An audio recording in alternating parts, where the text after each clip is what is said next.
रफ़ी साहब की ईमानदारी और दरियादिली के क़िस्सों की बेशुमार फहरिस्त है जो कभी ख़त्म नहीं हो सकती।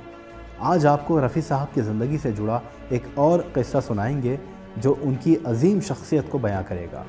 बात है 1961 की, जब लक्ष्मीकांत जी प्यारेलाल जी, जो म्यूज़िक अरेंजर के तौर पर काम किया करते थे, उनको पहली बार मौका मिला था कि वो किसी फिल्म में म्यूज़िक कंपोज करें। फिल्म थी छैला बाबू।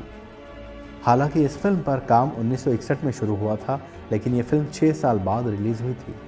लक्ष्मीकांत जी प्यारेलाल जी शुरू से ही मोहम्मद रफ़ी साहब और लता जी को अपना गुरु मानते थे और इसीलिए वो चाहते थे कि जब उन्हें पहली बार किसी फिल्म में म्यूज़िक कंपोज करने का मौका मिला है तो वो इस फिल्म के गीत के लिए रफ़ी साहब की आवाज़ इस्तेमाल करें, और फिल्म के प्रोड्यूसर भी यही चाहते थे।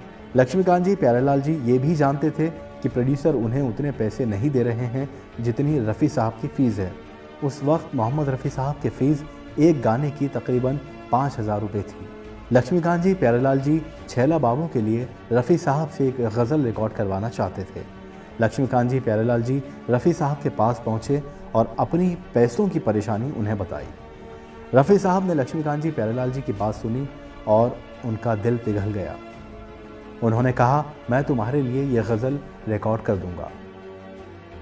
अब असल बात जो रफ़ी साहब की महानता को जाहिर करेगी वो ये है कि जब रफ़ी साहब ने रिकॉर्डिंग अपनी ख़त्म की तो फिल्म के प्रोड्यूसर ने रफ़ी साहब को हिचकिचाते हुए एक लिफाफा दिया जिसमें 1000 रुपये थे।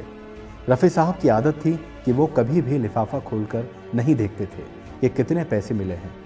उन्होंने उसी वक्त वो लिफाफा लक्ष्मीकांत जी प्यारेलाल जी के हाथों में दिया और कहा, ये तुम दोनों का इनाम है, तुमने बहुत अच्छी धुन बनाई है, इसकी मिठाई खा लेना। रफ़ी साहब जानते थे कि लक्ष्मीकांत जी प्यारेलाल जी की ये पहली फिल्म है और उनको ज़्यादा पैसे नहीं मिले हैं। इस तरह से रफ़ी साहब ने उनकी मदद की। तो ये थे रफ़ी साहब। रफ़ी साहब ने इसी तरह से कई बार म्यूज़िक कंपोजर्स और प्रोड्यूसर्स की मदद की है।